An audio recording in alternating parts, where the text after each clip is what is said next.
Midi 14h. Sud Radio, la France dans tous ses états. Mais bon Dieu, on est le plus beau pays du monde. Est-ce qu'on peut le comprendre sur sa psyché, Emmanuel Macron? Ce sont des sangles. Régine les installe pour un malade qui arrive dans quelques instants. Please, respect the instructions. Une dizaine d'infirmiers est là pour l'accueillir. Il faut qu'on comprenne ce qui se passe. Et alors vraiment, si on voulait, on casserait tous les records. Qu'on comprenne pourquoi vous inquiétez tout le monde alors que vous dites que tout va bien. Bon, initialement, je n'ai pas compris cette phrase. Je suis un esprit très simple. Ces personnes-là sont ancrées dans un délire, mais ne s'en rendent absolument pas compte. Pas de leçon à recevoir du petit milieu parisien. Le plus difficile pour la psychiatre, c'est de faire comprendre au patient qu'il est malade. Merci à tous. Je vais venir vous embrasser. La France dans tous ses états. Mais dans quel état avez-vous mis la France? Enfin, depuis 72 heures, on vit des situations totalement inédites qui, d'ailleurs, permettent à la masse journalistique de montrer ses capacités à analyser l'actualité, et on s'en donne à cœur joie sur Sud Radio. Aujourd'hui, nous allons parler de la toxicité d'un certain président de la République. Je dis toxicité, je me permets ce terme, puisque nous recevons Étienne Campion, journaliste à Marianne, qui a écrit de façon, on verra si c'est vrai, de façon assez prémonitoire, Le Président toxique, un ouvrage passionnant à lire, qui raconte beaucoup de choses et qui explique certains phénomènes. Ensuite, nous irons recueillir le témoignage de Nicolas Bonnet, ou l'adjoint au commerce de Paris, qui va nous expliquer sa détresse à voir la société Shein s'installer dans les emblèmes du commerce parisien. Et puis on jettera un petit coup d'œil sur le dossier d'Auxerre, la maire du 8e arrondissement, qui, croyant bien faire, a expliqué qu'elle remerciait les contribuables de lui permettre de s'acheter de jolis habits. Et puis une coquetterie, Marine Tondelier, il y a quelque temps interpellée par un de ses j'allais dire complices politiques, qui lui dit que les Français n'attendent pas forcément un panier végétal pour les femmes enceintes, mais de finir la fin du mois, non pas le 20 du mois, mais le 31. Voilà. Et puis nous recevrons le juge Marc Trévidic. Je vais le mettre en examen, tout simplement. Je vais voir comment il va sortir. Il a écrit un livre qui s'appelle La justice présumée coupable. Nous verrons bien s'il est si innocent que ça. Voilà. Et ben je vous dis à tout de suite. Et on commence par le fameux Étienne Campion. Oui, je voulais présenter mes excuses aux auditeurs de Sud Radio, auxquels nous n'annonçons que des nouvelles qui sont particulièrement angoissante. La République c'est d'élite, l'État se casse la gueule, la classe politique donne un signe d'aile absolument épouvantable. Eh bien, je leur crie comme Jean-Paul II, n'ayez pas peur. N'ayez pas peur, parce que les radios libres, les médias libres sont là pour décrypter. Contrairement, on a aussi souvent accusé d'aggraver les situations.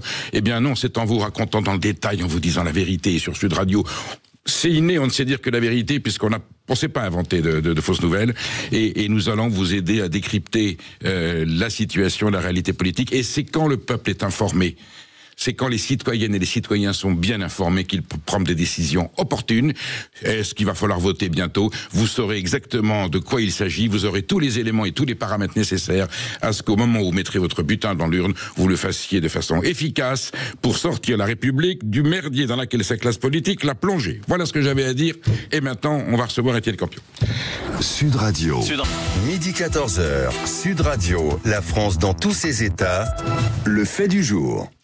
Que se passe-t-il dans la tête d'Emmanuel Macron? Même pour les psychanalystes, le sujet est complexe. Depuis son premier mandat, les qualificatifs fusent: psychorigide, psychopathe, pervers narcissique, méritant un examen psychiatrique selon Ramayad, déséquilibré selon Christophe Alévèque, taré selon François Ruffin, se comportant comme un enfant roi.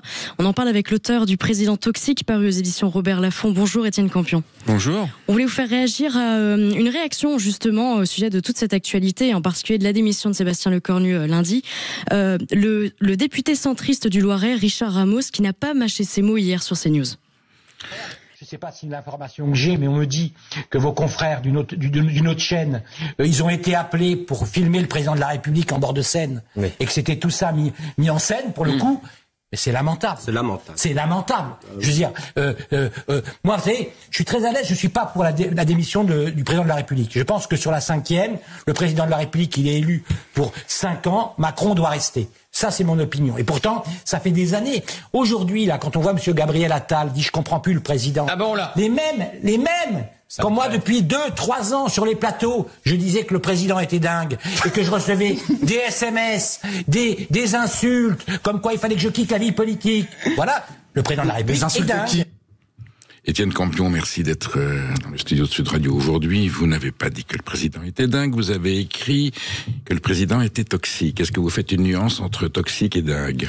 Oui, alors, bon, moi je suis journaliste, le but de ce bouquin, le projet, c'était d'essayer de comprendre, en fait, bon, le titre je l'ai depuis 2023, le projet je l'ai depuis 2023, de comprendre comment est-ce qu'on en est arrivé là, donc de saisir la portée du chaos actuel à partir de la vie d'un homme. C'est assez en fait commun que des écrivains, des biographes, des journalistes se disent, quand on ne comprend pas une situation, il faut comprendre le projet, la psyché, le portrait de la personne qui nous a amenés là. Donc, pour ça, j'ai rencontré une centaine de personnes depuis l'enfance du président, et j'en suis arrivé à la conclusion que il y a quelque chose depuis toujours, une force intérieure psychologique qui, chez Macron, l'amène à une forme de désynchronisation. En fait, dès le départ de sa vie, bon, pas le temps de raconter tous les chapitres, mais dès le départ, Macron est un personnage dont on voit les prémices de sa gouvernance. Il est en décalage avec le reste du monde, il a peu d'affection pour le reste des humains, il se moque complètement des autres enfants quand il est enfant, quand il est ado, il est passionné par les adultes. Je rappelle que ces deux, par les gens très âgés, je rappelle que ces deux témoins de mariage avaient 77 et 83 ans, il y avait d'ailleurs Henri Armand dedans, un de ses financiers. En fait, j'essaye de faire un mode d'emploi. Je dis que nous, en démocratie, on est des juges de notre dirigeant. Sauf que, contrairement à un procès d'assises, on n'a pas le droit à l'expertise psy. Une expertise psy, c'est tout à fait normal. Il faut, pour cela, c'est ce que j'ai essayé de faire, comprendre, donner des clés aux gens et regarder dans son parcours ce qui fait sens par rapport à ses années de pouvoir. Et de là, j'utilise le mot toxique. Pourquoi ? Alors, il est peut-être un peu provocateur, j'en conviens, mais en fait, il se trouve que le Macron des relations interpersonnelles, de ses relations depuis le départ, de ses relations avec ses conseillers, ministres, etc., dessine une personnalité qui est animée par une forme de déséquilibre, puisqu'il se moque complètement de la façon dont il maltraite les autres. Il a extrêmement peu d'empathie. J'explique aussi toutes les fois où il a menti, toutes les fois où il a trahi, etc. Et ce mot, en fait, résume paradoxalement, c'est un mot qui est monté dans ces années, ce mot toxique, pour dire, en gros, parfois ça peut être un collègue, un ex, etc. Bon, qui, en gros, contrairement aux méchants, a utilisé la bienveillance et la séduction. Macron est un grand séducteur. Chez vous, au passé, pour vous dominer au présent. Voilà. Donc, folie, c'est difficile pour un journaliste. On peut pas. En fait, il y a des mots qui sont trop arrêtés, qui sont trop simplistes. Donc, chez Macron, voilà, j'essaye de tresser le portrait depuis le départ pour amener sur 450 pages les gens à comprendre. Alors justement, j'ai lu à l'époque le président toxique publié chez Robert Laffont à lire absolument aujourd'hui, parce que là on a un décryptage. Je vous disais, vous étiez dans la prémonition, il y a des éléments que vous n'évoquez pas, que votre livre annonce et qui se confirment. Moi je retiens dans votre ouvrage la perversité brillante, à la limite du génie, d'un personnage qui aime à maltraiter les gens qui l'ont le mieux servi. Je prends l'exemple de Gilles Legendre. Les plus fidèles, les plus loyaux sont ceux qui seront le plus maltraités, et il a quelque part un certain respect pour les gens qui le malmènent. Et aujourd'hui, on est sur la question, y a-t-il un trouble psychiatrique? Ça, il y a que les professionnels du psyché qui puissent en répondre.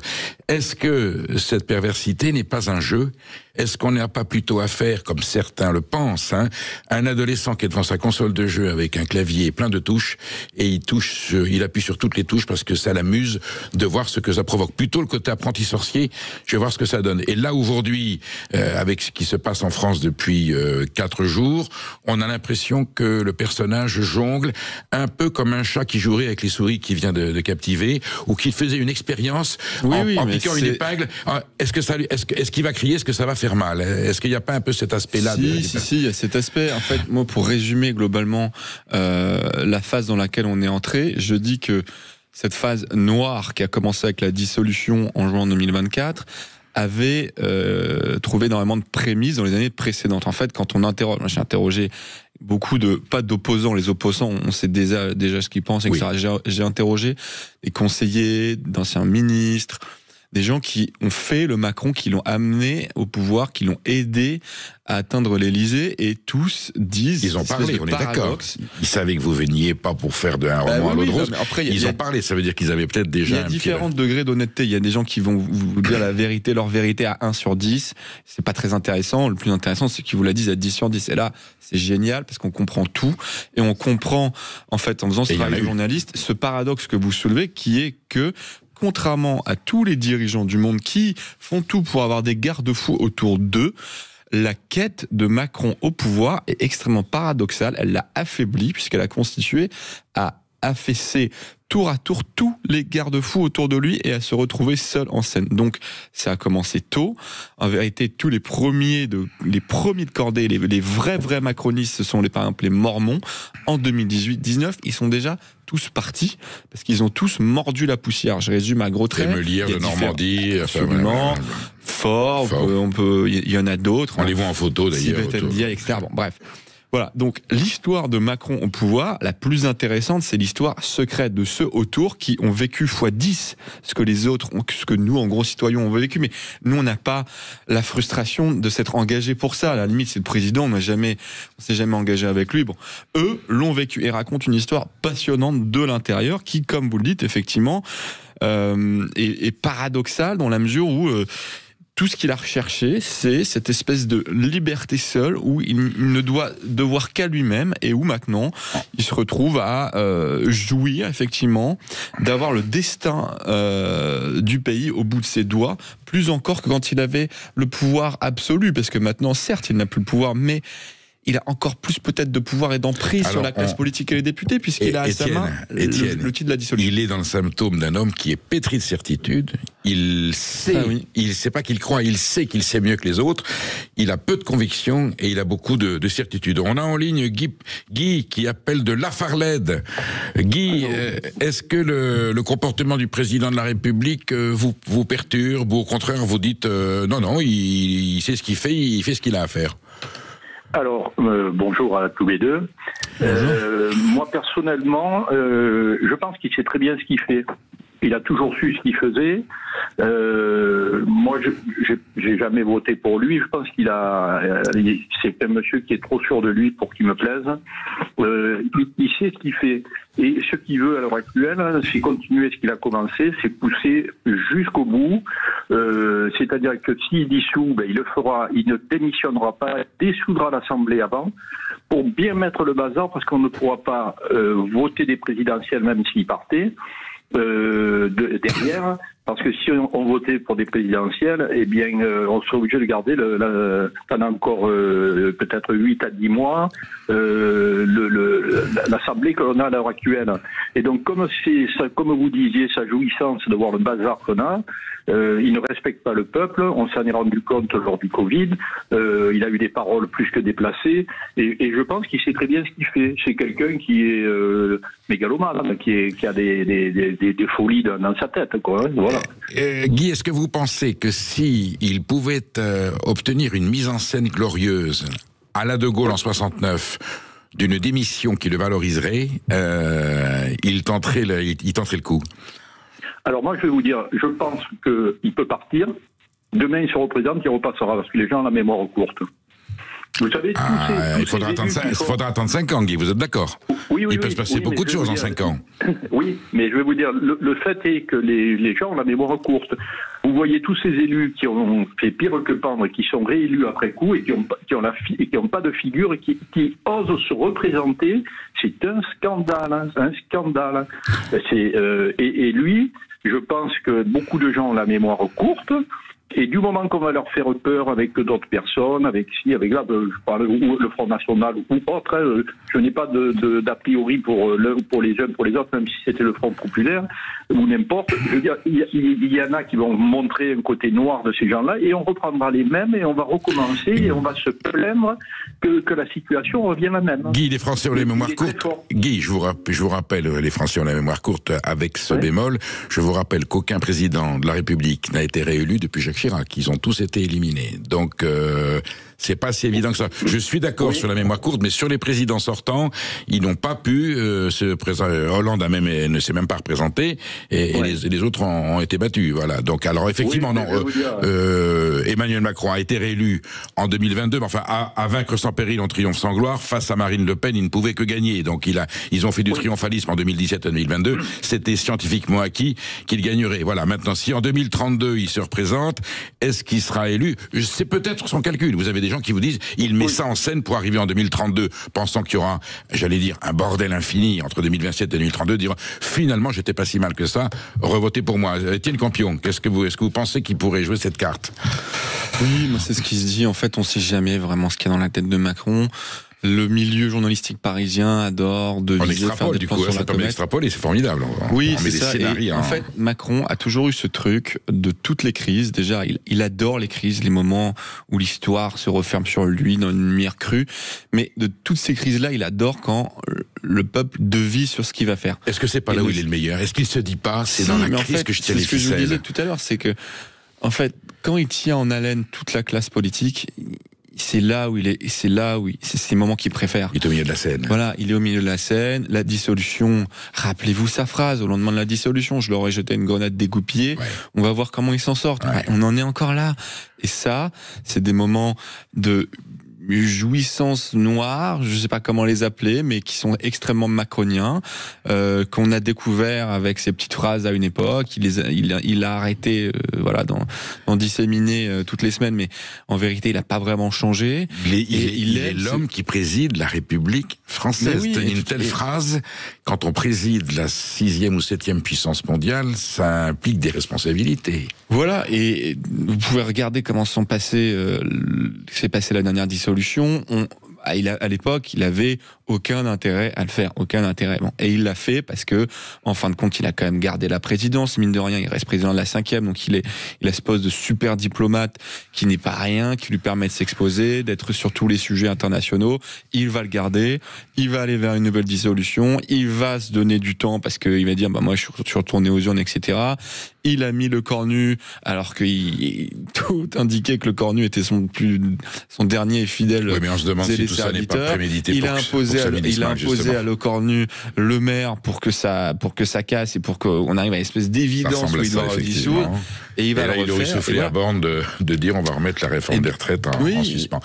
Étienne, une question. Dans les nombreuses toxicités, témoignages que vous avez eus de Emmanuel Macron dans votre ouvrage Le président toxique chez Robert Laffont, il reste 1 minute, quel est le symptôme de toxicité le plus fort, celui qui vous a le plus marqué?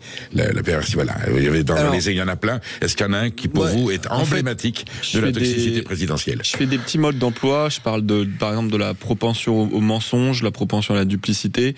Mais le mensonge, vraiment, très tôt, j'invite les auditeurs à lire mon livre, j'en documente dès qu'il est très jeune, que ce soit pour mentir à des gens les yeux dans les yeux en disant qu'il a été à l'école normale supérieure alors qu'il n'y a pas été, que ce soit pour mentir aux journalistes de la SRM du Monde à qui il a joué un double jeu en 2010 en leur faisant croire qu'il était neutre pour les conseiller. L'histoire est très longue, elle est dans mon livre, je vous laisse la lire, mais il a menti les yeux dans les yeux à un consortium de journalistes en leur faisant croire qu'il allait conseiller objectivement alors qu'en fait il était du côté d'Alain Minc dans une négociation qui est assez compliquée. Mais voilà, il a menti à plein de moments de sa vie, et ce mensonge-là, cette propension au mensonge avec une telle simplicité, un tel naturel devait interpeller, et il a continué ensuite, et après il y a tout un tas de trahisons, je les documente à travers plein de chapitres. Mais j'invite nos auditeurs à le lire. On a Sophie qui nous appelle de Courbevoie, dans les Hauts-de-Seine. Sophie, vous êtes inquiète par le comportement du président de la République, ou vous pensez que ça fait partie de ses droits ? Alors moi, ce que j'ai remarqué, c'est que malheureusement, j'ai dû m'intéresser au problème des personnes avec un trouble de la personnalité narcissique. Pour pas utiliser des mots... Étienne Campion acquiesce à votre proposition. Et il coche toutes les cases.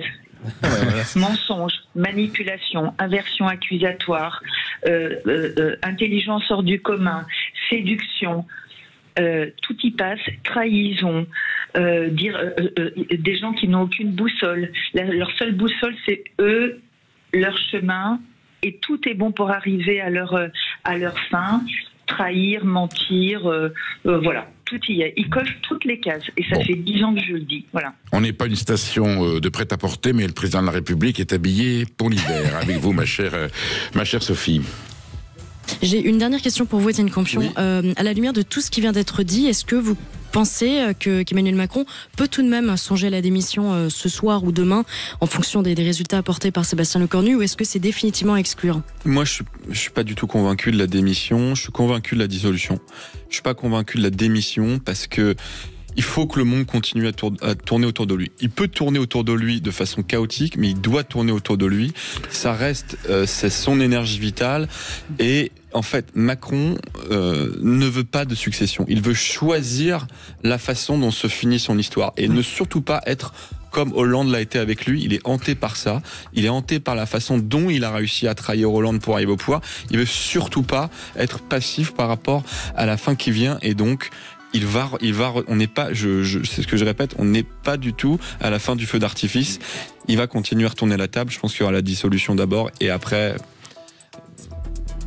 Dieu seul sait, mais encore. Merci, docteur Campion. Nous serons amenés à vous reconsulter pour le diagnostic présidentiel prochainement, parce que je pense que cet épisode n'est pas terminé. Non, et que ce garçon a d'infinies ressources, voilà, et évidemment ça agite le bocal de la République française. Merci Étienne Campion. Je rappelle votre ouvrage, Le Président toxique, chez Robert Laffont, à lire de toute urgence. Merci. Sud Radio, la France dans tous ses états. Il y a quelques jours éclatait la polémique des notes de frais d'Anne Hidalgo pour un montant d'environ 210 000 €. La maire de Paris s'était offert des vêtements de luxe. Vous me direz, chacun fait ce qu'il veut avec son argent. Oui, mais précisément quand c'est son argent. Eh bien, elle n'est pas la seule aux surprises. Écoutez. Je comprends tout à fait qu'une personne qui gagne 1 200 € par mois puisse être choquée que nous, on puisse avoir 990 € donc de frais de frais des annuités, donc de représentation. Je le comprends tout à fait. Et d'ailleurs, je profite de l'occasion pour remercier tous nos concitoyens et concitoyennes qui travaillent et qui effectivement nous permettent d'avoir donc ces indemnités. Donc malheureusement, on n'est pas les seuls. On a les députés, les maires, les ministres. Alors, Jeanne d'Auxerre essaie de se sortir du guêpier dans lequel s'est mise là la municipalité parisienne. C'est règlement de compte à Hockey-sur-Seine, pas règlement de compte à Hockey-Choral. On essaie de tacler la maire de Paris, Madame Hidalgo, à qui on reproche en tant qu'élue socialiste, parce que c'est ça le fond du débat. Elle s'est offert des produits de luxe, elle avait peut-être mieux à faire, et du coup, évidemment, ressort, c'est normal aujourd'hui, on va dans le camp d'en face, et on sait que Jeanne d'Auxerre, maire du 8e arrondissement. Alors, le 8e arrondissement, c'est un arrondissement très chic. C'est là où il y a le plus d'étoilés Michelin. Voilà. Et des commerces de luxe, c'est normal qu'elle fasse fonctionner son arrondissement. Mais l'argument qu'elle sort, moi, j'ai préféré m'acheter des fringues pour être bien sapée, et elle remercie les gens qui ne gagnent que 1 200. On sent qu'elle veut bien faire dans sa phrase, et qu'elle veut jouer franc jeu. Voilà, je veux dire franco, voilà. Alors, nous allons rappeler à Madame Hidalgo, encore que le débat, là, il est précis, parce qu'une maire de Paris doit évidemment avoir une tenue de représentativité, et à Madame Auxerre, les frais, ils n'ont pas fini la phrase, c'est les frais professionnels. Donc, ils le dépensent comme ils le veulent, à condition que ce soit un motif professionnels liés avec leurs fonctions. Déjà, quand on est un cadre d'une entreprise privée, quand on a des notes de frais, vous avez le directeur financier qui les épluche. Et je me souviens, j'avais un directeur financier quand j'étais chroniqueur gastronomique à Marianne. Quand il y avait sur l'addition un plat, il me disait oui, mais le plat n'est pas cité dans l'article. J'ai dit oui, si le plat est pas bon, je vais pas le citer dans l'article. Mais à quel point c'était contrôlé. Et là, évidemment, on a envie de dire, quand on est un élu du peuple et qu'on est rétribué et que le dédommagement est fait avec les fonds du contribuable, on a évidemment l'exigence que ces frais professionnels, qui sont généreux, soient vraiment dépensés à bon escient, de façon très légitime, sur des dépenses qui concernent vraiment la fonction élective à laquelle on est soumis. Bon, voilà, donc Jeanne d'Auxerre, les arroseurs sont arrosés. Je ne pense pas que le feuilleton soit terminé. On va peut-être sortir maintenant des maires d'arrondissement de gauche, qui aussi ont dépensé, ils ont acheté un carambar, où je me souviens de cette ministre des Affaires étrangères suédoise qui avait payé une revue, je crois, à l'aéroport, avec sa carte de crédit du ministère et qui a démissionné le soir même. La République française est à l'abri de ce genre d'exigences pour l'instant. Voilà. Et pendant ce temps, à gauche, ça se dispute. La secrétaire nationale des écologistes, Marine Tondelier, et le président du parti radical de gauche, Guillaume Lacroix, étaient invités à participer aux rencontres de la gauche, organisées chaque année dans l'Aude. C'était la première fois que Marine Tondelier y participait. Pas sûr qu'elle revienne l'an prochain. Moi, il y a une mesure, par exemple, qui me touche beaucoup, qui se passe à Strasbourg, c'est les ordonnances vertes. C'est-à-dire que quand vous êtes enceinte à Strasbourg, vous avez un panier bio offert tout au long de votre grossesse, toutes les semaines. Voilà. Le discours de Marine au début, c'est j'arrive d'Hénin Beaumont et je sais ce que vous vivez ici. Il faut comprendre ce que c'est que la vie de ceux qui se disent qu'ils ont vu l'école fermée, qu'ils ont vu le dernier commerce fermé, qu'ils ont besoin de 2 bagnoles pour aller bosser, qu'ils sont dans une circonstance de vie où être propriétaire leur coûte un bras et fait qu'ils ne peuvent pas se payer des vacances, eh bien, on ne peut pas leur en vouloir de ne pas faire confiance à ceux qui ne parlent que des grandes villes où il n'y a que des élites qui vivent bien et qui se demandent si elles auront un panier vert au moment où elles seront enceintes. Parce que c'est ça nos problèmes aujourd'hui. On a choisi de sortir cette scène qui a quelques semaines parce que elle tombe à pic dans un débat où justement on essaie de savoir qui fait quoi et qui pense quoi. La volonté de Marine Tondelier est tout à fait louable de donner un panier vert avec des produits bio pour une maman qui est enceinte, parce que quand on est enceinte, il faut donner des produits sains à son organisme et au bébé qui est dans le ventre. Et en même temps, on a le radical, qui est censé être moins à gauche que Marine Tondelier, qui dit mais avec ce genre de considération tout à fait acceptable, on est en train de perdre notre peuple. Et on comprend pourquoi la gauche a perdu le peuple et qu'une partie du peuple de gauche qui votait communiste et socialiste depuis la nuit des temps s'est mis tout d'un coup à voter pour d'autres partis et notamment le Rassemblement National. Même le Front National a hérité de ce vote populaire qui votait à gauche autrefois, parce qu'il y a effectivement une rupture entre ce que vivent les gens dans leur territoire, la France dont parlent Fourquet et Guilly, cette France excentrée, cette France périphérique, et les gens ne se reconnaissent plus dans les priorités, dans les consignes politiques de la gauche sociétale. On est dans du social. Le problème, c'est pas la fin du monde, comme le suggère Marine Tondelier avec son panier vert, qui est une priorité absolue également. C'est la fin du mois. Et si on parle pas de la fin du mois aux gens de la France d'en bas, Raffarin parlait de la France d'en bas, les gens qui se lèvent de bonne heure, ceux-là, quelquefois, quand ils écoutent parler les politiques qui sont censés les représenter socialement et politiquement, ils ne se reconnaissent pas dans le discours et donc vont voter ailleurs. Est-ce un égarement, est-ce un choix? On est au cœur de ces débats, et aujourd'hui, si la France est fracturée, c'est justement parce que c'est pas une histoire de droite et de gauche. Est-ce que les élites, est-ce que le cosmopolitisme parisien, dans sa diversité, est en totale rupture avec ce qu'on appelle à droite le pays réel, qui a pourtant une signification, et cet échange entre Lacroix et Tondelier montre bien quelles sont les fractures actuelles de la gauche. On va voir si le prochain gouvernement est plutôt orienté à gauche, avec un chef de gouvernement de sensibilité de gauche. Est-ce que la France insoumise va réagir de façon un peu hostile? Est-ce que les Français qui ont voté pour le nouveau Front populaire en juillet 2024 vont se reconnaître dans cette composition? Tout ça est passionnant et on aura le décryptage, à mon avis, dans quelques jours ou dans quelques heures. Restez bien avec nous, nous sommes en direct avec Nicolas Bonnet-Oulage, adjoint à la mairie de Paris en charge du commerce, pour parler de cette polémique Shein, la fast fashion chinoise, contre le savoir-faire français. N'hésitez pas à réagir, 0826 300 300, à tout de suite. Midi 14h. Sud Radio, la France dans tous ses états. La fast fashion chinoise à l'assaut du savoir-faire français. Le BHV Marais s'apprête à accueillir la marque de prêt-à-porter Shein. Une décision qui choque, qui interroge et qui a déjà conduit plusieurs commerçants à quitter le BHV. On en parle avec Nicolas Bonnet-Ouladj, adjoint à la mairie de Paris, en charge du commerce. Nicolas Bonnet-Ouladj, merci d'être venu sur Sud Radio pour nous parler de c'est plus qu'un fait divers, c'est quand même un événement national avec des impacts gigantesques. Le sujet est ancien. On commence au livre d'Alain Peyrefitte il y a 40 ans, quand la Chine s'éveillera, le monde tremblera. Nous recevions avant-hier Laurent Michalon, qui est un spécialiste des relations économiques entre la France et la Chine, qui disait « La Chine s'éveillera, ne tremblons pas pour autant. Si on savait bien gérer, on pourrait en tirer profit. » Là, nous sommes confrontés à une situation extrêmement précise. Nous avons le géant Chine, en gros du prêt-à-porter chinois avec des chaussures. Alors, c'est pas qu'il vient comme d'autres firmes chinoises sur le marché européen. On lui ouvre la porte des sanctuaires emblématiques des grands magasins parisiens, le bazar de l'Hôtel de Ville, qui est vraiment un monument historique avec les Galeries Lafayette et avec le Printemps. Et on ouvre, est-ce que la formule est correcte? Est-ce qu'on ouvre est-ce qu'on invite le loup à s'installer dans la bergerie ou le renard dans le poulailler? Est-ce que c'est un petit peu ça que vous avez dénoncé? En tout cas, c'est ce que j'ai dit à Frédéric Merlin quand je l'ai reçu à l'Hôtel de Ville, le patron des sociétés des grands magasins. Notre désaccord total, car c'est une vision du commerce que nous n'avons pas. Chine, d'abord, c'est à peu près 5000 tonnes par jour de textiles qui traversent le monde, c'est-à-dire 50 Boeing par jour. C'est pour vous dire le bilan en CO2, quand nous aujourd'hui... Avions et bateaux, je crois aussi. Voilà. Oui.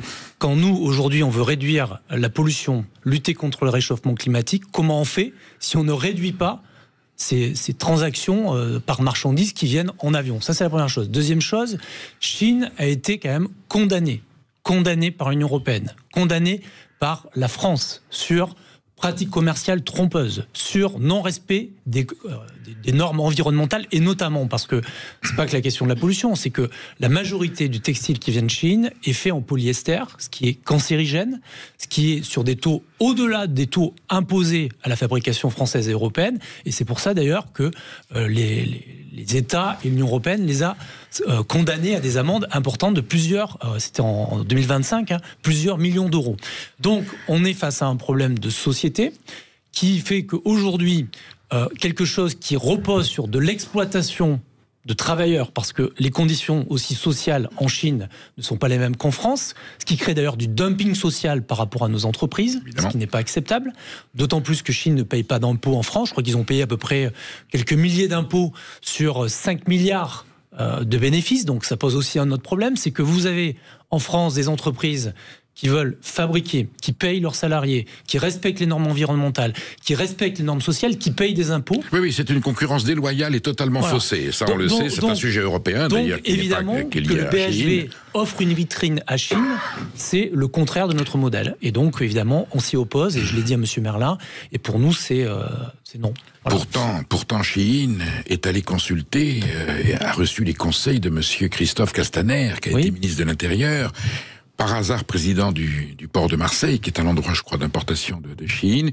Et Christophe Castaner, qui a démissionné d'ailleurs le 30 juin, nous a expliqué que justement, il était là pour que Chine apprenne à se mettre aux normes, soit plus en conformité avec la législation européenne et française, qu'il s'adapte aux exigences du marché du moment. Ça a servi à quelque chose, le fait que Christophe Castaner conseille Chine? Monsieur Merlin nous a dit la même chose. Monsieur Merlin, quand je l'ai reçu, il nous a dit, mais on a discuté avec Chine, ils vont respecter les normes sociales. Alors, il faudra m'expliquer comment ils sortent un t-shirt à 3 € s'ils respectent les mêmes normes sociales qu'en France. Il voulait dire en France? Ben oui. En tout cas, il continue à fabriquer en Chine. Bien sûr.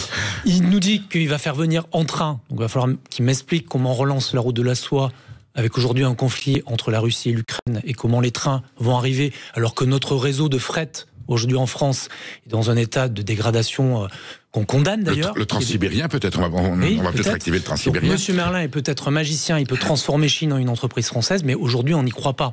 Quant à Monsieur Castaner, moi je trouve quand même que c'est déplorable qu'un ancien ministre de la République donne des conseils à une entreprise qui aujourd'hui est sanctionnée par notre État et sanctionnée par l'Union européenne pour pratique commerciale trompeuse. C'est-à-dire qu'aujourd'hui, c'est une entreprise qui utilise, entre guillemets, des cookies qui ne sont pas réglementaires et qui poussent à l'ultra-consommation sur Internet, et notamment chez les jeunes adolescents, chez les jeunes adultes et chez des personnes qui n'ont pas la possibilité d'ailleurs de faire leurs courses au BHV. Donc on est dans quelque chose qui est de l'ordre du dumping social, de l'exploitation de travailleurs à l'autre bout de la planète et qui pollue la planète. Donc on ne peut pas accepter ça. Et que M. Castaner se paye avec ça, je trouve ça aussi scandaleux. Donc, un des arguments de Frédéric Merlin, c'est de dire mais ça va quand même paradoxalement relancer le commerce de la chaussure. Il y a plein de commerçants qui n'ont plus assez de débouchés. Eh bien, ça va leur permettre de rebooster leur activité. En tout cas, ce que je constate, c'est que tout ce qui est e-commerce, au-delà de Chine, ça a tué le prêt-à-porter et ça a tué tout ce qui est chaussures, etc. Aujourd'hui, la vacance commerciale qu'on a observée, qui a progressé, c'est principalement le prêt-à-porter, la chaussure, et c'est lié à la concurrence du e-commerce. Donc aujourd'hui, nous dire que ça va relancer alors que ça l'a tué, je n'y crois pas trop. Par contre, de leur donner une vitrine comme le BHV, ça peut augmenter les ventes en ligne. Donc c'est le contraire.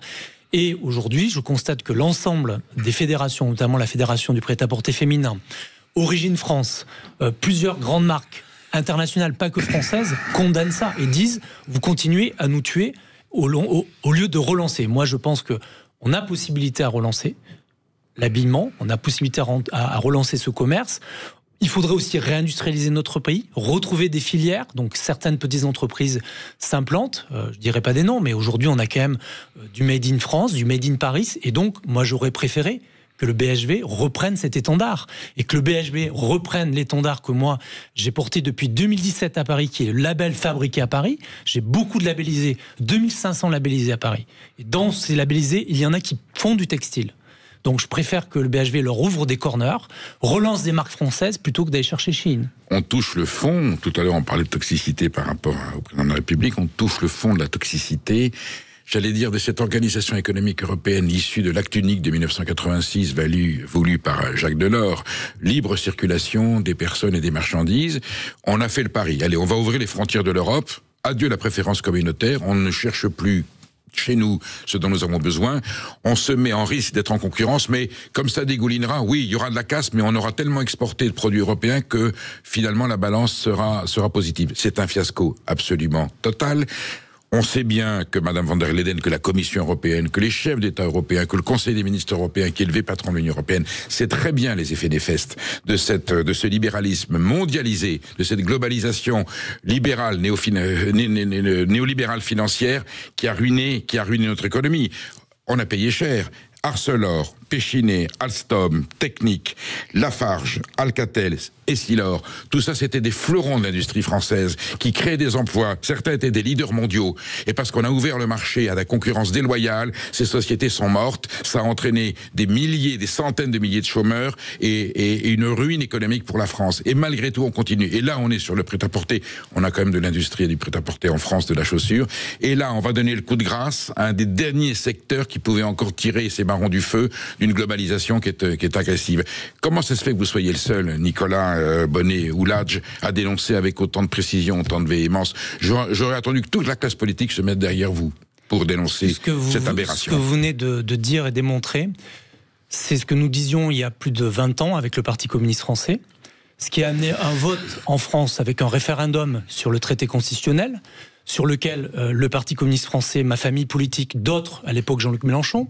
Je me souviens quand j'étais adolescent, Georges Marchais, il y avait des affiches du Parti communiste français, acheté français. Exactement. Il se faisait montrer du doigt en disant qu'est-ce que c'est que cette espèce de patriotisme ringard. Lisez le bouquin de Fabien Roussel sur la force du travail aujourd'hui, et sur la question du travail. Notre ligne n'a pas changé, et notre ligne, ça a toujours été de dénoncer la mise en concurrence des peuples, la mise en concurrence pour tirer vers le bas les salaires, les droits des salariés. Or, aujourd'hui, ce qu'on considère, c'est que l'Europe doit être un espace de coopération, un espace de relance économique et de réindustrialisation. Et moi, je suis pour qu'on travaille avec les Allemands, avec les Portugais, avec les Espagnols, mais avec une banque centrale qui nous accompagne. Et aujourd'hui, le problème des entreprises, des artisans que je vois à Paris, c'est deux choses. Première chose, c'est le manque d'aide des banques. Alors, M. Merlin, s'il veut continuer son projet au BHV, à un moment donné, il aura besoin de la Caisse des dépôts et de certaines banques. Et je crois que la Caisse des dépôts, actuellement, dit si c'est Chine, ça ne va pas dans le sens de la politique française. Donc, moi, ce que j'ai toujours dit, ce que le Parti communiste a toujours dit, c'est qu'on est pour réindustrialiser l'Europe. On est pour maintenir des filières, mais pour ça, on a besoin des banques et on a besoin de la Banque centrale européenne à des taux préférentiels et même à un taux zéro. Et la deuxième chose que nous disent aujourd'hui le prêt-à-porter, les commerçants, les artisans, c'est le problème des loyers et des baux commerciaux. À Paris, aujourd'hui, nous avons un taux de vacances qui reste en dessous de la moyenne nationale, mais qui est même assez haut. On est autour de 11%. Quand je vois sur le boulevard Saint-Michel, notamment, plus de 25 commerces qui sont vacants. Nous avons enquêté, nous avons écrit aux propriétaires, et il s'avère que la vacance est due à une augmentation du loyer, une spéculation immobilière sur les baux commerciaux. Eh bien, moi, je souhaite que, on encadre les loyers, voire qu'on baisse les loyers et qu'on ne puisse pas, à chaque fois qu'il y a un renouvellement de bail, augmenter les loyers aux commerçants et aux artisans.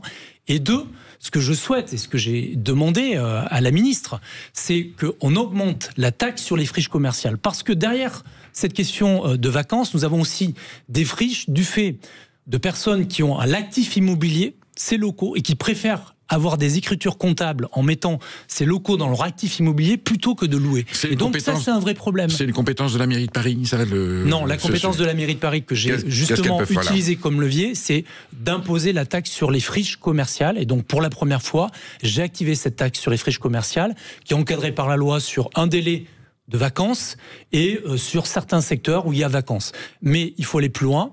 Il faut, à mon avis, aussi permettre, c'est ce que j'ai dit, accompagner les commerçants, accompagner les fabricants sur les questions d'accès au crédit, mais aussi baisser les loyers. C'est un enjeu fort aujourd'hui. Vous voyez bien qu'on a réussi. Sujet ancien déjà. On a réussi dans le logement. Mon ami et camarade Yann Brosset, qui était adjoint au logement à Paris, a réussi à encadrer les loyers, a réussi à lutter contre Airbnb, a réussi à lutter contre la spéculation immobilière. Il faut qu'on le fasse aussi dans le commerce. Nicolas Bonnet-Ouladj, Frédéric Merlin, quand il développe ses sociétés, il a des crédits illimités. Il peut investir assez facilement. Donc la finance est assez sensible à cette. Entre nous, qu'est-ce que ça cache?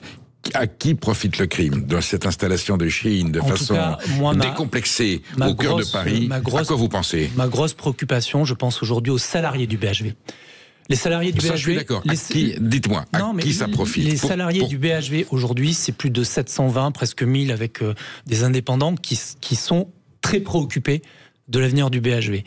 Aujourd'hui, si le BHV se casse la gueule, c'est un fleuron, on est d'accord. C'est un fleuron pour Paris, mais c'est aussi tout un quartier qui a une économie autour. Il y a des cafés, il y a des restaurants, ces gens consomment et c'est une attractivité commerciale. Mais vous pensez que ça met le BHV en danger? Je pense que ça met le BHV en danger parce qu'aujourd'hui, on a des marques qui s'en vont, il y a des réassorts qui ne s'en vont pas dans les rayons, donc on a des rayons vides.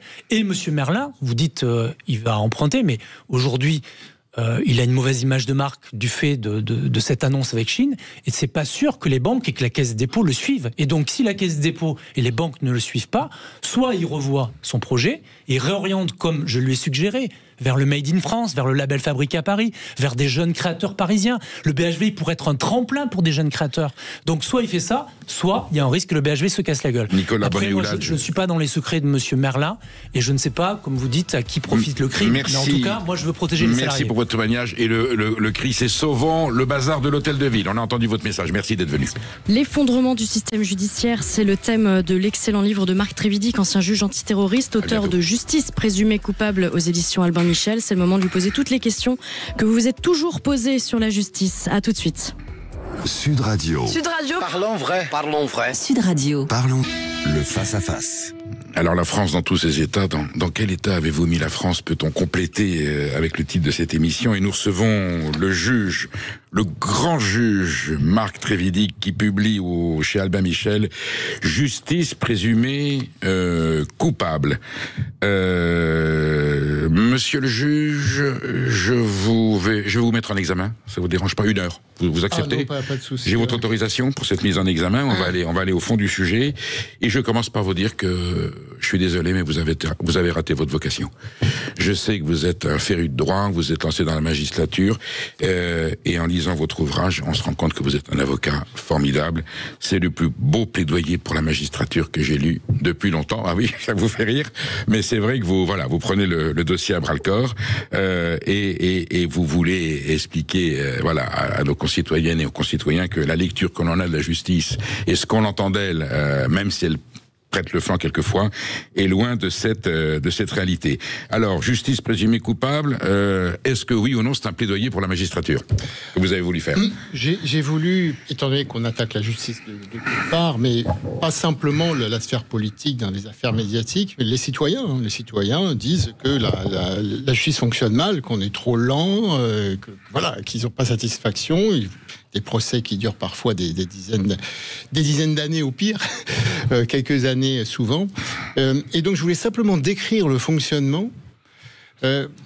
Après, c'est au lecteur de voir si on a des excuses, si vous voulez.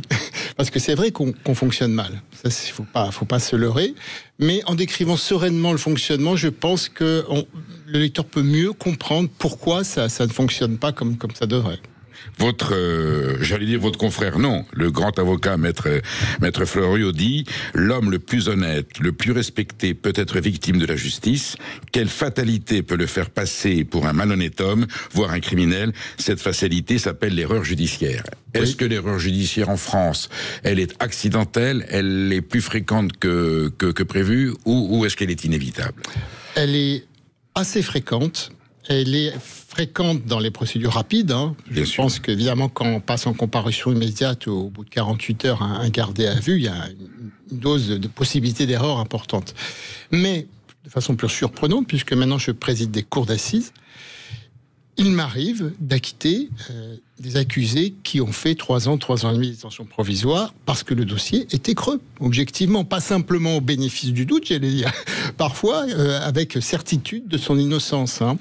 Donc ça veut dire que le système est très loin d'être parfait, et après il y a plein de raisons à ça.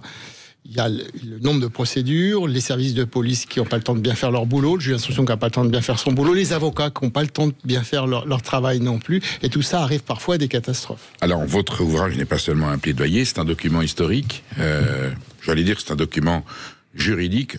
Vous rappelez de façon très importante, parce qu'il y a des confusions dans les différents droits qui existent, en tout cas dans le monde libre, que nous sommes aujourd'hui en application du droit romain, Corpus Juris Civilis, de l'empereur Justinien de Constantinople, Corpus Juris Civilis Romani Inco Institutiones Digesta Haute Codicem. Allez, j'ai dû revoir mon latin avec vous. Vous en avez partout, et on voit bien que c'est du droit romain, puisqu'il est défini par des formules latines, et on va en y venir tout à l'heure, qui quelquefois correspondent à des formules populaires de bon sens, qui sont tout à fait. Quel est l'essentiel, quelle est la nuance, la spécificité du droit romain, qui remonte au droit romain? On a le code civil, on a le code pénal, et c'est inspiré par les jurisconsultes de la juridiction romaine. On vit encore avec ces valeurs. Les Grecs ont inventé l'art politique, la philosophie et la politique, et les Romains ont inventé le droit, et on est encore sur ce droit romain qui finalement, il est vachement efficace, il correspond encore à la réalité de la science humaine. Il est pragmatique surtout, parce que justement... je dis souvent que la France aujourd'hui est un pays de législateurs. On fait plein de lois, de décrets, d'arrêtés dès qu'il y a un problème, en croyant qu'on va résoudre le problème par une loi, alors que les Romains étaient un peuple de juristes. Donc les juristes les plus compétents, les jurisconsultes, nommés par l'empereur à partir du 1er siècle. Dites ce qu'est un jurisconsulte. Un jurisconsulte, c'est un grand juriste qui va être accrédité par l'empereur pour dire le droit quand le juge a une hésitation, ne sait pas quelle est la règle de droit à appliquer. Il y avait beaucoup moins de lois, et par contre, le jurisconsulte, quand il était saisi par un juge, allait dire, dans tel cas de figure, on va appliquer telle formule. Fameux adages de droit romain. Donc c'était des formules juridiques qu'il faisait évoluer avec les mentalités, avec les circonstances. Donc il y avait une flexibilité également, sans se perdre là-dedans. C'est pour ça qu'on a vu évoluer notamment la notion de viol au gré des siècles à Rome, et aussi parce que à un moment donné, le droit romain s'est inspiré de la philosophie grecque. Il y a eu ce mariage, le droit naturel d'Aristote est arrivé dans le droit romain, et ce qui fait qu'il y a une naissance des droits de l'homme, des droits naturels de l'homme. Il y a une nuance d'humanisme dans le droit romain, inspiré bien entendu voilà, par l'homme reste au centre quand même de la préoccupation avec du bon sens et du pragmatisme. Les jurisconsultes, quelque part, c'est les prémices de la cour d'appel. On les consulte pour savoir... Oui, mais c'est un système original. Original. Et ça n'existe pas en France. Ça existe dans d'autres pays, vous voulez dire, le système des jurisconsultes? Non, aujourd'hui, il y a plus cette idée qu'en fait, le juge lui-même, parce qu'ils n'étaient pas juges, ils ne jugeaient pas l'affaire, le juge lui-même va arrêter l'audience et va dire, moi j'ai besoin qu'on m'éclaire. Aujourd'hui, qu'est-ce qu'on fait, nous juges? Eh ben, on regarde la jurisprudence de la Cour de cassation, la chambre criminelle si on est au pénal, on essaye de comprendre à peu près ce qu'elle a dit sur tel sujet, et puis on s'en sert pour rendre la décision. Là, on allait voir un jurisconsulte qui lui-même pouvait changer un peu par rapport au cas d'espèce la règle. Donc il y a quelque chose de beaucoup plus direct, alors que nous, on est un peu bloqué. Jurisprudences chambre c'est ça, et puis on va attendre des années qu'elle change. C'est un peu plus rigide chez nous.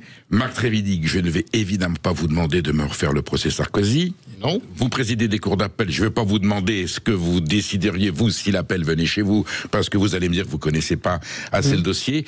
Je voudrais quand même qu'on parle du principe de l'appel qui est un petit peu au cœur de la polémique qui a suscité avec l'exécution provisoire. C'est extraordinaire, l'appel. Est-ce que vous connaissez une autre corporation à laquelle on va dire, vous allez prendre une décision, que vous soyez, quel que soit votre corps professionnel, que vous soyez médecin, et votre décision va être prise, je suis désolé, la décision d'un tribunal de grande instance, c'est des juges et des magistrats patentés et on va dire, vous allez être soumis à l'approbation de vos confrères qui vont reprendre le dossier et qui vont nous dire si c'est juste ou pas juste, si vous êtes planté. Vous imaginez qu'on me dise là, un collège professionnel de journalistes, écoute, on va reprendre ton interview avec Marc Trévidic, c'était absolument nul, tu t'es planté sur toute la ligne, t'as pas posé. Elle est très bien. Imaginez qu'on me dise, voilà, mon cher ami, tu t'es planté, donc on fait l'interview de Marc Trévidic parce que ça correspond pas. Mais je serais totalement humilié et furieux. Et là, les magistrats de grande instance savent qu'ils vont être rejugés par la cour d'appel, qui elle-même, à un moment donné, devra répondre devant la Cour de cassation. Alors là, ça sera vraiment sur la forme en droit. C'est un autre problème. Vous vous rendez compte le niveau de précaution? Et c'est la seule corporation qui est... Et c'est là où on dit, mais alors, s'il y a appel, si le juge peut se tromper en grande instance, puisqu'il peut être jugé, revalorisé ou validé, ou vérifié par la Cour d'appel, est-ce que... Alors, c'est la seule question technique que je vais vous poser. On a consulté, bien sûr, des juges, des magistrats, des avocats.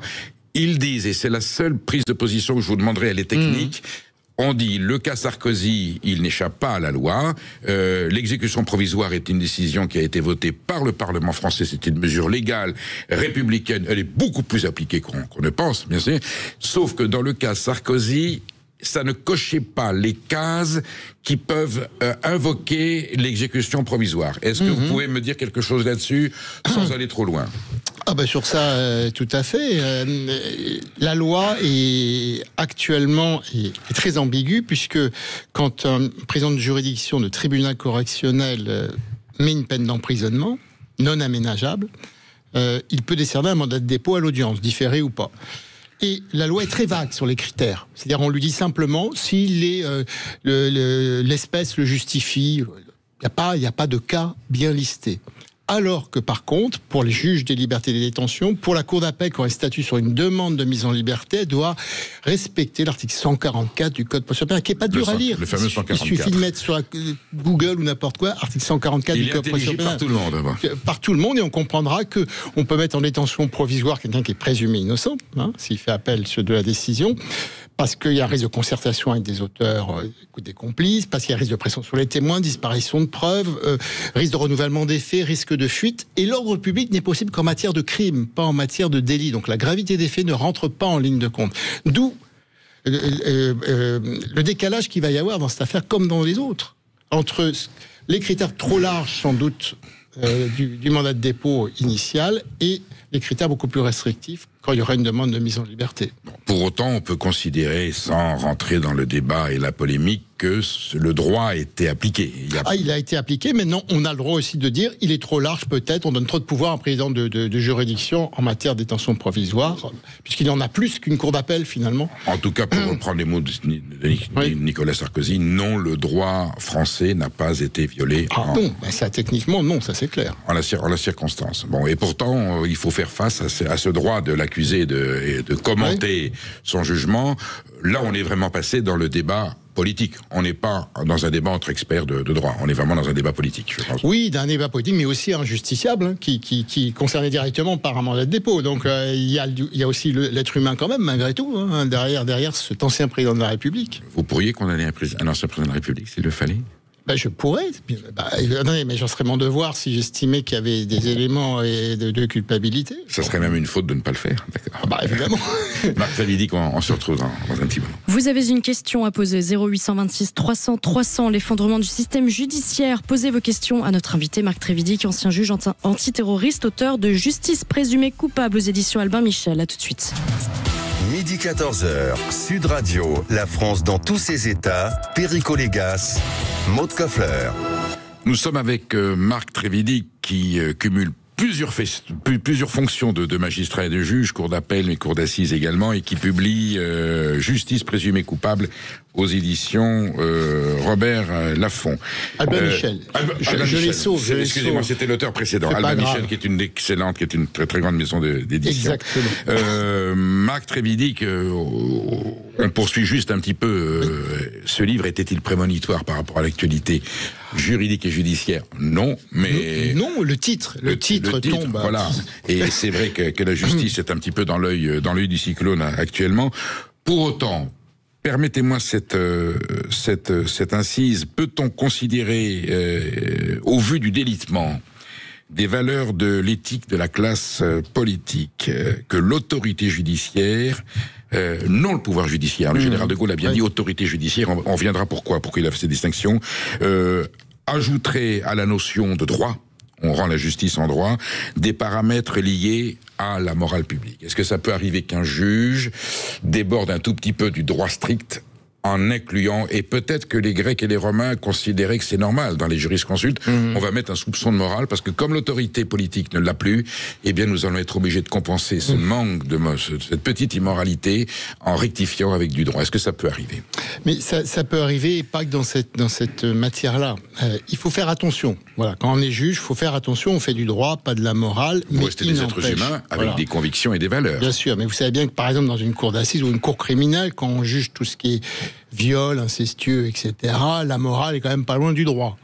Le droit, c'est la morale, normalement, si on va au bout du raisonnement philosophique. Oui, mais ça veut dire qu'en fait, on ne doit pas oublier que, sous prétexte de considération morale, on ne doit pas effacer l'exigence de démontrer que les éléments de l'infraction sont constitués. Vous voulez dire que le codex est très important. Oui, la morale, mais elle a un cadre. Il y a des éléments qui constituent une infraction juridique. Il faut démontrer que c'est constitué, et il ne faut pas, par des considérations morales, gommer cette exigence de démontrer que l'infraction est caractérisée.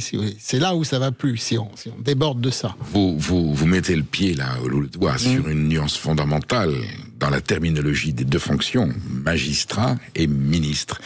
Ministre, rappelons que ça vient de ministère, du latin minus, le serviteur. Le ministre, c'est un serviteur de la République qui doit appliquer une politique, mais au service du peuple. Le magistrat, c'est cursus honorum, c'est l'homme qui, dans le droit romain, le magistrat, le magistère, donc radicalement le maître, il a un pouvoir de décision, donc l'autorité judiciaire que le général de Gaulle a voulu dans la Constitution du 23 octobre 58, non pas le pouvoir du judiciaire, l'autorité. J'allais dire, c'est moins fort et c'est plus fort à la fois. C'est pas un pouvoir dans la mesure où il n'y a pas d'appréciation politique à mettre, il y a une autorité, je suis magistrat, ce que je dis est la vérité. Il est le droit, donc c'est la justice et la vérité. C'est intangible, ça. Oui, mais avec justement cette constatation que du coup, comme on est autorité judiciaire, le magistrat tire son autorité de sa compétence. Il ne peut pas tirer de légitimité du peuple, donc il tire sa légitimité de sa compétence. Tout le problème est là. C'est-à-dire qu'il faut aussi que nous soyons capables de montrer notre compétence, notre rigueur, et c'est évident pour les citoyens face à une justice qui ne fonctionne pas bien au quotidien. Ils ont du mal à nous reconnaître cette autorité judiciaire parce qu'on met 5-6 ans à rendre une décision, etc. Vous voyez ce que je veux dire? Eux, c'est indissociable quand même, le service rendu et l'autorité. Est-ce que je peux vous faire dire, en comparaison avec une autre corporation qui est la médecine, le grand médecin, c'est celui qui a fait son agrégation de médecine, tant d'années, tant de formation universitaire. Le droit, et j'ai eu des amis étudiants en droit qui me disaient, mais Perico, c'est un Himalaya quand on est dans le doctorat. à plus forte raison l'agrégation, la masse de travail que ça suppose, et on doit être parfaitement imprégné du texte. On doit connaître le droit, un peu comme un médecin doit connaître évidemment les dernières nouveautés qu'il y a en matière de pathologie, de thérapie. Le droit, il faut connaître son droit par cœur. Vous avez bossé énormément, parce que vous dites, je ne suis pas devenu magistrat parce que je voulais être magistrat avant le pouvoir, je suis devenu magistrat parce que je suis tombé amoureux de ce qu'est le droit. Sur l'aspect littéraire, et je vous disais tout à l'heure que certains attendus sont pas des poèmes, mais sont des textes lyriques ou de haute littérature avec un français parfait, avec l'obligation de la précision, et là vous dites, oui, c'est la passion du droit qui m'a fait devenir magistrat. Oui, ce que j'appelle l'âge poétique du droit, effectivement, qu'on retrouvait à Rome et dans le droit coutumier français.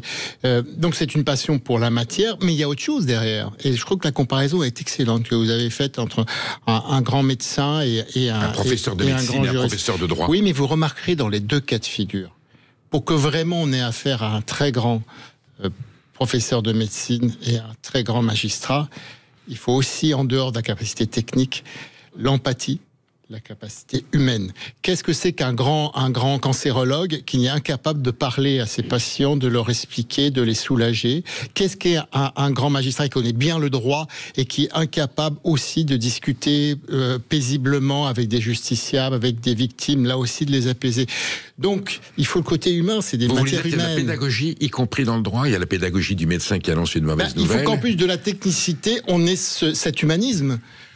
À la fois comme médecin et comme juriste, ça se ressemble beaucoup. Et malheureusement, parfois, vous avez des grands techniciens du droit ou de la médecine qui n'ont pas cette capacité d'humanisme et de communication avec les justiciables ou les malades. Vous dites à un moment donné dans votre texte, au chapitre par ici la monnaie, il faut voir vos titres de chapitre, c'était en soi une encyclopédie sur le droit. Avant de prendre ma première audience de juge, vous mettez JAF, juge aux affaires familiales à Lille, ouais. J'observais de loin mes justiciables. Ils n'attendaient pas dans une salle fermée, mais dans une sorte de grande alcôve en partie ouverte qui donnait sur la salle des pas perdus. Le spectacle était intéressant. Un enfant faisait l'aller-retour entre son père et sa mère qui s'étaient assis à distance respectable l'un de l'autre. Un couple et leurs deux avocats étaient en pleine négociation. Une mère de famille berçait son bébé dans ses bras pour le faire taire. Un homme dans la quarantaine enfouissait son visage entre ses mains. Certains avaient l'attitude impassible de ceux qui attendent leur tour chez le médecin. D'autres, visiblement angoissés, se levaient et s'asseyaient sans cesse ou, résignés, étaient prostrés dans le couloir de la mort, de leur histoire d'amour. Mais vous êtes humains, finalement, les juges. C'est ce que je viens de dire. Mais c'est pour ça que je cite ce passage. Le juge d'affaires familiales, vous allez voir la clientèle d'abord, voir la gueule qu'ils ont, c'est extraordinaire. Non, mais j'observe parce que après, dans la salle d'audience, c'est un peu guindé, vous voyez ce que je veux dire. Et donc, c'est vrai que j'ai fait ça assez souvent, parce que ça me permet de voir l'autre côté du décor, ce qui se passe avant qu'on rentre dans le cabinet du juge d'affaires familiales. Voilà, je pense que c'est important pour comprendre ce qui est en train de se tramer. Alors, pour autant, le juge n'est pas exempt de l'erreur. Le professeur de médecine, quand il se plante, c'est la mort. Ouais. Du temps de la peine de mort, il y avait aussi un accident. J'ai compilé tous les textes, j'en ai trouvé un, mais je n'ai pas trouvé en France de condamnés guillotinés dont on a démontré l'innocence. Après, il y a eu il y a eu une centaine de cas d'erreurs judiciaires, ils ont été libérés quelquefois au bout de 10 ou 15 ans, mais on n'a pas. Alors, il y a un cas, je vais voir si vous le connaissez. Alors, il est signalé dans une thèse. Est-ce que le mot de Serge Dauchy vous dit quelque chose? Alors, il était professeur de droit à la faculté de sciences juridiques de Lille, où vous êtes passé par Lille, voilà. Et il fait l'inventaire, et le seul cas de condamné et qui a été gracié totalement gracié, c'est Jules Durand en 1910. Il est accusé et finalement la justice se rend compte qu'il est innocent. Mais on a eu beaucoup plus que ça. Alors, des erreurs judiciaires, oui, mais condamné à mort et finalement gracié. Mais vous savez pourquoi? C'est parce que quand les gens sont exécutés après, mais il n'y a plus d'enjeu pour les faire innocenter. Pour recoller le morceau, vous voulez dire? Oui, non, mais ça ne marche plus. Voilà. Alors que quand ils sont en prison, la famille, les avocats se mobilisent, on peut avoir des éléments, etc. Regardez ce qui s'est passé au Texas quand ils ont créé cette fameuse commission du couloir de la mort. Bien Donc sûr. Il y avait plein de gens qui étaient dans le couloir de la mort. Tous les recours, il faut qu'ils y restent 15-20 ans. Et donc, il y a eu une commission qui a autorisé des réouvertures de dossiers et des empreintes génétiques surtout. Et donc, un cas sur deux est arrivé à convaincre à l'innocence de quelqu'un qui était condamné à mort pour cette commission. C'est énorme. Je sais, Marc, je vous donne quelques chiffres. Aux USA, depuis 1973, 8700 condamnations à mort. Aux États-Unis, depuis 1973, 1500 exécutions et, après examen, 183 erreurs judiciaires. C'est-à-dire que les gens ont été tués pour 183 depuis... C'est gigantesque. C'est gigantesque, ça ne m'étonne pas du tout. Ça vous effraie que de savoir. Mais vous vous rendez compte, aux États-Unis, en plus, où il faut l'unanimité de 12 jurés. 12 hommes, vous savez du film avec Henri-Fonda, 12 hommes en colère. Donc c'est assez extraordinaire de voir que malgré ça, on peut avoir, même pour la peine capitale, des erreurs judiciaires. Ça ne m'étonne pas du tout, on en fait en France, on en fait partout, et c'est pour ça d'ailleurs que c'est très bien, et je rends hommage à Robert Badinter, puisqu'on est en plein dedans. Rien que pour ça, ça méritait d'abolir la peine de mort. C'est que quand on n'est pas une justice qui est certaine, il vaut mieux éviter de faire des choses irréversibles quand on n'est pas sûr de soi. On préfère un coupable en liberté qu'un innocent décapité, mais d'accord. Ça, c'est sûr. Marc Trévidic, ou même en prison. Ou en prison. On est ensemble jusqu'à 14h pour poser vos questions 0826 300 300 avec Marc Trévidic, ancien juge antiterroriste, auteur de Justice présumée coupable aux éditions Albin Michel. À tout de suite. Sud Radio. Nous sommes avec Marc Trévidic, juge, j'allais dire couteau suisse, parce que vous avez pratiqué toutes les versions de la magistrature. Pas mal de fonctions. Il vous manque peut-être la Cour de cassation, mais bon, vous êtes encore jeune. Il ne faut pas désespérer. Non, je suis tout à fait là ce qu'il faut. Qui publie Justice présumée coupable chez Albin Michel. On va parler, qui est, j'allais dire, la racine de votre engagement juridique et judiciaire de fait. Vous avez été juge d'instruction. Juge d'instruction qui a été, donc vous avez été à un moment donné, cher Marc Trévidic, l'homme le plus puissant de France. Et la définition que le donne du juge d'instruction. C'est vrai que là, dans la magistrature, vous avez un pouvoir régalien, en votre âme et conscience. Vous pouvez mettre quelqu'un en cabane si vous considérez qu'il le mérite, quelle que soit cette personne. Alors, bien sûr, c'est argumenté, bien entendu. Mais enfin, la personne, elle rentre dans votre bureau, elle ne sait pas si elle ressort avec les menottes ou si elle part boire un café en sortant. C'est un peu amoindri avec le juge des libertés et de la détention. Il faut quand même que le juge des libertés et de la détention maintenant soit d'accord. Tandis qu'avant, quand j'ai commencé comme juge d'instruction en Picardie, c'est le juge d'instruction qui m'était tout seul. Est-ce qu'on a créé ce deuxième stade justement parce qu'on considérait qu'il fallait à un moment donné en fait, c'est une petite cour d'appel du juge d'instruction, le juge de... Non, il est tout seul. C'est un juge unique. Mais c'est un appel, c'est une vérification. Oui, mais justement, il avait été envisagé de créer un tribunal de détention provisoire, donc 3 juges pour contrôler les mises en détention du juge d'instruction. Et le fait est que, non, on a préféré un juge unique aussi, qui contrôle un autre juge unique. Bon, vous avez quelques confrères célèbres dans l'histoire, le juge Pascal avec le notaire Leroy à Bruyères-en-Artois. Vous avez le petit juge Lambert. C'est le petit juge Lambert pour l'affaire Petit-Grégory. J'adore le mot petit, là aussi, c'est pas mal. Et puis, vous avez votre confrère, le juge Burgot, pour Outreau. Ce sont des accidents... J'allais dire sans jeu de mots, c'est des accidents. C'est un 7% qu'on a le droit de... Dans l'armée, on a le droit à 7% de pertes. Ça fait partie des pertes, j'allais dire, naturelles et un peu normales, même si elles sont épouvantables. Elles sont révélatrices quand même. Elles sont révélatrices d'une absence de contrôle, justement, de la cour d'appel. La chambre de l'instruction qui n'a pas les capacités de voir quand des dossiers vont à la dérive. C'est ça le vrai souci. Moi, j'ai toujours milité pour des chambres de l'instruction avec des effectifs importants qui puissent contrôler les cabinets des juges d'instruction. Le juge Pascal, on est dans un règlement de compte social. C'est le petit riche, c'est le petit juge des pauvres qui va punir le notaire qui est un riche, donc qui est forcément méchant et qui se met en valeur et qui joue. Première médiatisation de la magistrature.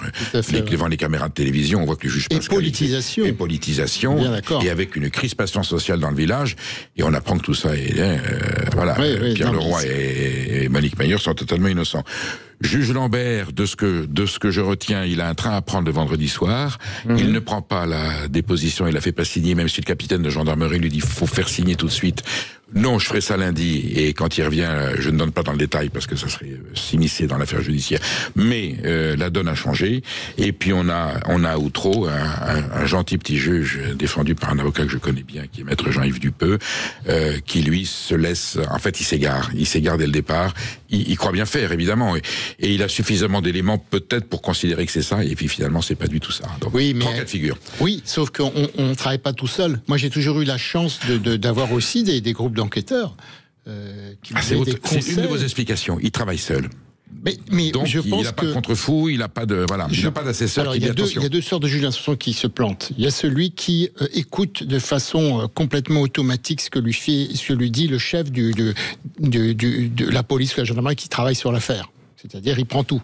On lui présente l'affaire de telle ou telle façon et il n'a pas de recul. Il ne dirige pas son enquête, il est dirigé par le service enquêteur. Et il y a celui qui pense qu'il a besoin d'avis de personne et qui va diriger comme ça une enquête. Non, une enquête, c'est des discussions, on fait le point, on essaie d'échanger des arguments, c'est le juge qui tranche, le directeur d'enquête, mais après cette discussion. En tant que juge d'instruction, vous avez évidemment suivi des affaires plus que sensibles, des affaires graves, qui touchent à la sécurité de l'État, de la France, de la République. Alors si on est jusque dans le combat contre le terrorisme, vous avez l'unanimité autour de vous, bien entendu, sauf si cette action terroriste peut, à un moment donné, s'immiscer dans la vie politique française. Et je crois que le cas Sarkozy... Il y a eu l'histoire Karachi qui était effectivement un peu compliquée. Là aussi, lien entre l'État. Pour autant, alors... Le juge d'instruction, l'homme le plus puissant de France, bien sûr.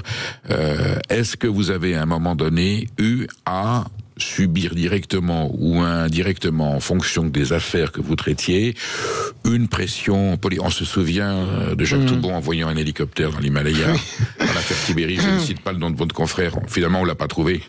Voilà, mais on va jusqu'à... On n'a jamais envoyé un hélicoptère pour vous retrouver, Marc Trévidy. Non, d'ailleurs, j'étais tout à fait trouvable. Tout à fait. Je faisais pas Est-ce que pour autant, sans rien révéler qui ne soit pas révélable, parce que je pense que vous êtes dans une profession où vous avez un secret professionnel qui est sacré et que vous ne devez pas transgresser, est-ce qu'on peut considérer qu'à un moment donné, vous avez l'impression d'avoir plus ou moins subi ou tentative d'exercer des pressions sur votre instruction? Ah oui, bien entendu. Oui, voilà. Évidemment, je ne pourrais pas rentrer dans les détails, mais ces pressions venaient de ma haute hiérarchie, pas directement d'un politique. Vous n'avez jamais reçu un coup de fil d'un ministre ou d'un député? Non, ça se passe jamais comme ça. Le problème, c'est la haute hiérarchie, c'est-à-dire, par exemple, votre premier président de cour d'appel, quand vous êtes à Paris, qui vous convoque, etc. Donc, vous ne savez jamais si il fait du zèle ou si c'est un politique qui lui a demandé. Alors, c'est un peu embêtant. Certains magistrats m'ont laissé comprendre que dans certains, on vit une vie civile et sociale. Il y a des dîners, il y a des rencontres, il y a des conversations où on peut nous suggérer, où on s'étonne de façon très diplomatique. Voilà, ça serait bien que on en dit rien, mais ça on peut est dans arriver, un monde assez soft. Vous gardez votre intégrité. Marc Trévidy, on a un auditeur, Emmanuel, qui nous appelle de Suresnes. Emmanuel, est-ce que vous avez peur? Bonjour. Est-ce que vous avez peur, si un jour vous commettiez une bêtise, de passer devant un tribunal où vous avez totalement confiance dans la justice française? Bon, écoutez, je me méfierais quand même un peu et je ferai en sorte de me faire me soutenir par un très bon avocat, parce que quelquefois on peut dire des bêtises qui se retournent contre vous, même si on est absolument innocent. Donc, il faut faire un peu attention. Moi, en fait, je voulais saisir l'occasion de la présence du juge Trévidy pour lui parler d'un sujet qui m'a un peu interpellé récemment. C'est le retour ce qu'on appelle les enfants de Daesh, les familles de djihadistes qui reviennent, des femmes qui reviennent avec leurs enfants. Les camps d'où elles reviennent sont des camps de Daesh, où les gens de Daesh font la loi. Daesh contrairement à ce qu'on s'imagine, n'est pas mort du tout. En Syrie, en Irak, ils sont encore relativement présents. Même d'ailleurs, le pouvoir syrien a des problèmes avec eux et essaye de s'arranger d'eux, mais c'est pas évident. Donc, moi, je trouve une folie totale de laisser revenir ces femmes avec ces enfants qui sont, à mon avis, des bombes à retardement. Absolument. Comme si on n'avait pas assez de djihadistes potentiels en France. Alors, je voulais savoir ce qu'en pensait le juge Trévidy. Est-ce qu'on peut parer à cette situation sensible, Marc Trévidy? Bon, je suis pas tout à fait d'accord. Je vais expliquer pourquoi. D'abord, le problème s'est posé dès le début, où la plupart des enfants qui étaient concernés étaient des enfants en bas âge, très concrètement. Ces enfants en bas âge, le problème se pose pour ceux qui sont de nationalité française, où il y a des règles qui s'appliquent. Ils ne sont coupables de rien à l'époque, quand le problème se pose. On décide de ne rien faire, de les laisser dans les camps aux mains des Kurdes. Donc c'est des enfants qui ne présentaient pas une menace, puisque à 2 ans, 3 ans, 4 ans, 5 ans, on est victime de guerre, j'allais dire, mais rien de plus. J'étais un fervent défenseur, au contraire, de les faire revenir et le plus tôt possible, plutôt que les laisser dans des camps où effectivement la radicalisation va se faire, parce qu'il y a beaucoup de gens de Daesh dans ces camps, et donc malheureusement c'est ce qui s'est passé. On les a laissés dans ces camps, et effectivement l'évaluation de leur dangerosité se pose beaucoup plus quand ils atteignent l'âge de 12, 13, 14 ans qu'avant, quand ils avaient 4-5 ans. Maintenant, il faut comprendre que tous les autres pays qui étaient concernés avaient rapatrié leurs nationaux assez vite. Tout simplement parce que les Kurdes disaient, nous on n'est pas l'administration pénitentiaire française, c'est pas à nous de les garder. Et puis il y a eu des évasions massives aussi, y compris d'hommes.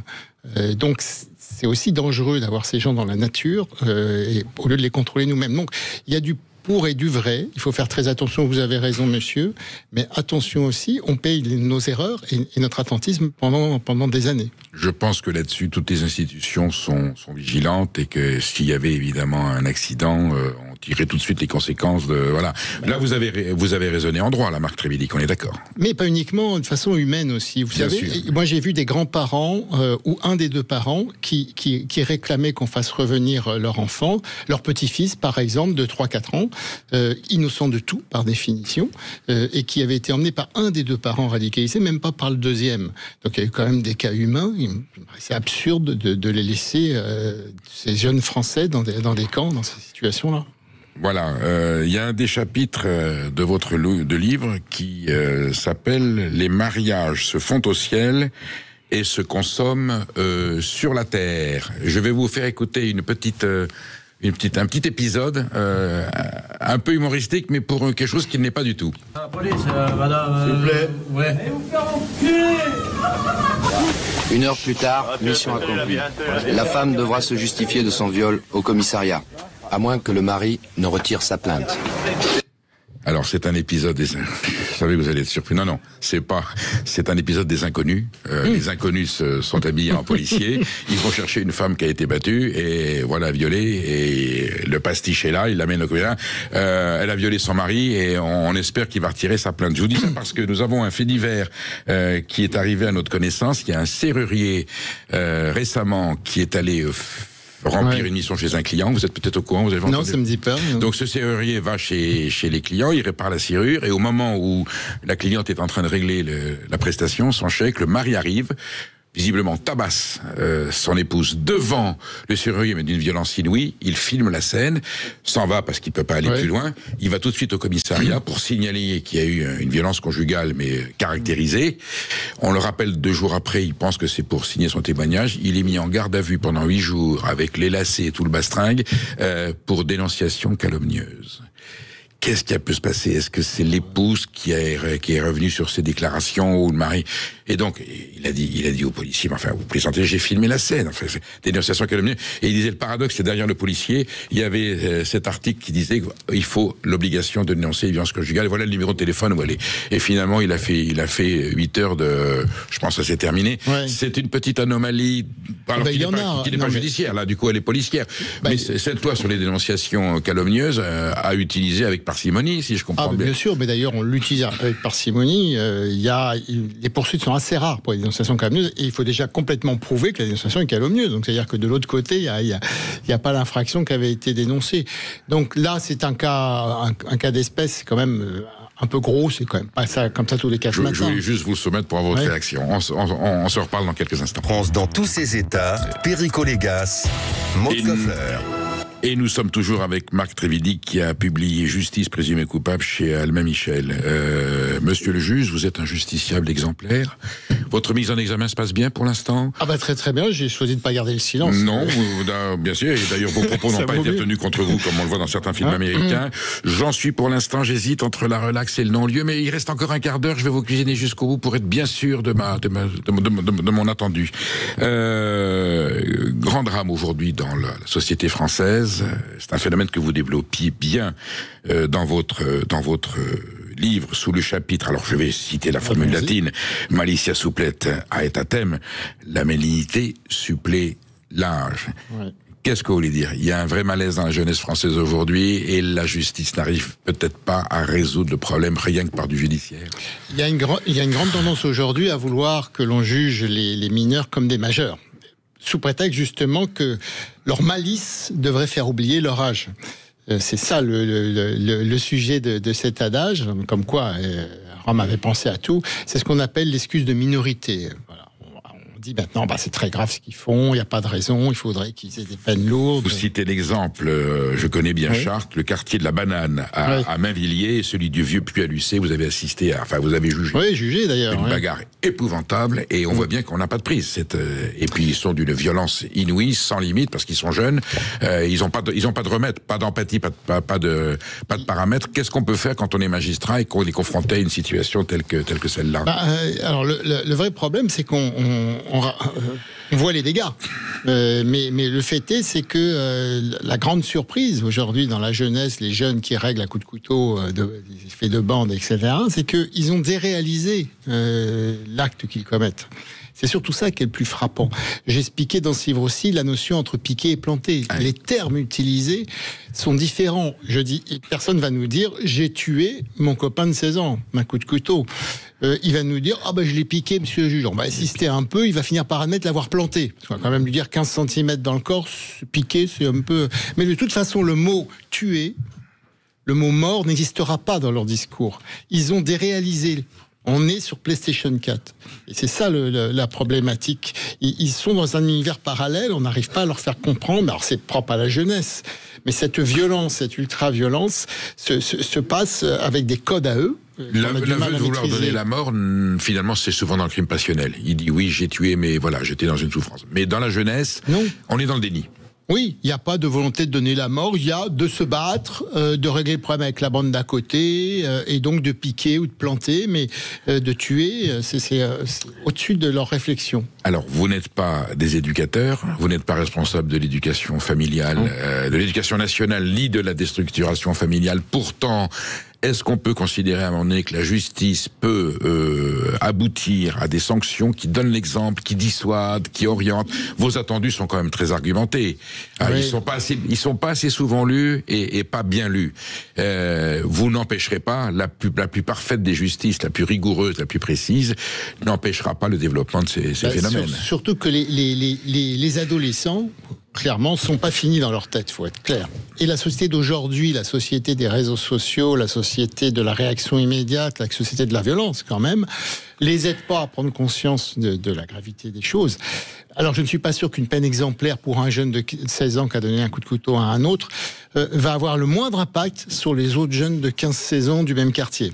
Vous voulez me dire que lorsque vous êtes confronté à une même affaire, et vous avez été dans les deux pots, il y a le juge d'instruction qui est confronté à l'affaire, s'il y a eu crime, il y a instruction, vous avez une attitude, une lecture de droit à faire, ensuite vous changez de robe, et vous allez dans votre poste de juge sur le siège, et là vous allez devoir trancher.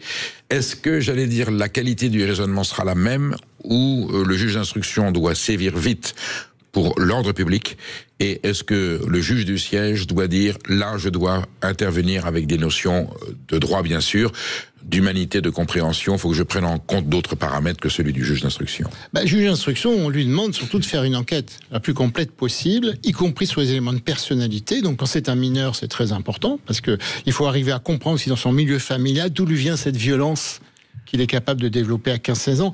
Et c'est là justement où il va nourrir un dossier qui va permettre la réflexion profonde des juges du siège qui vont juger. C'est là qu'on va comprendre que beaucoup de mineurs violents sont victimes de violences dans leur milieu familial. Bien sûr, il faut reproduire un contexte qu'ils connaissent. Et qui sont à la fois jeunesse en danger et jeunesse dangereuse. Et ça, c'est un constat chez le cabinet du juge des enfants notamment. Donc ça va nous aider à bien juger ce que va faire le juge d'instruction. Qu'ils prennent des mesures urgentes ou pas, ça c'est une chose d'un point de vue détention, mais ce qu'on lui demande d'abord, c'est une enquête approfondie de qualité. Votre chapitre s'appelle Juge unique, juge inique. Vous faites le jeu de mots, on va en venir. Le juge d'instruction... Ça fait longtemps qu'on entend des réformes du juge d'instruction. C'est quoi, alors dites-le moi vous, c'est quoi la faiblesse aujourd'hui du juge d'instruction en France qui mériterait d'être un petit peu rectifié ou corrigé? C'est qu'il n'est pas assez contrôlé par les 3 magistrats de cour d'appel, la chambre de l'instruction, et que s'il part à la dérive, puisqu'il est le seul juge qui va instruire son dossier, il n'y a personne qui peut à un moment donné mettre le holà. C'est ça son vrai problème. Instruire, c'est renseigner.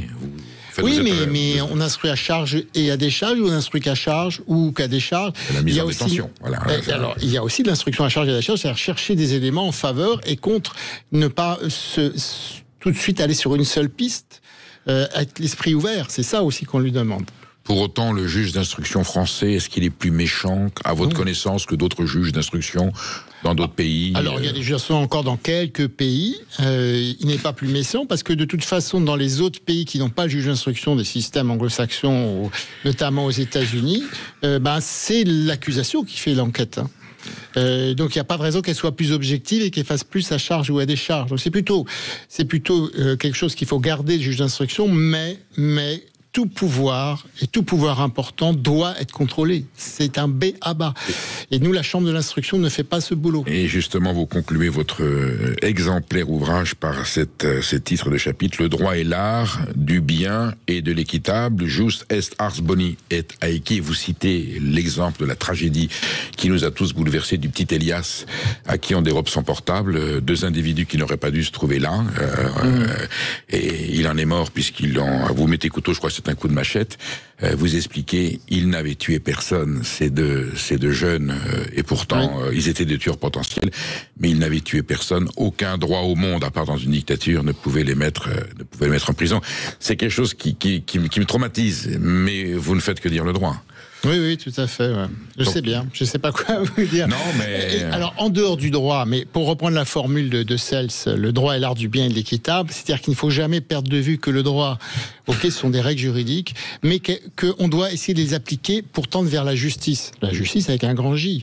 C'est-à-dire que le droit, il ne peut pas être désincarné justement des notions humanitaires, morales, comme on disait.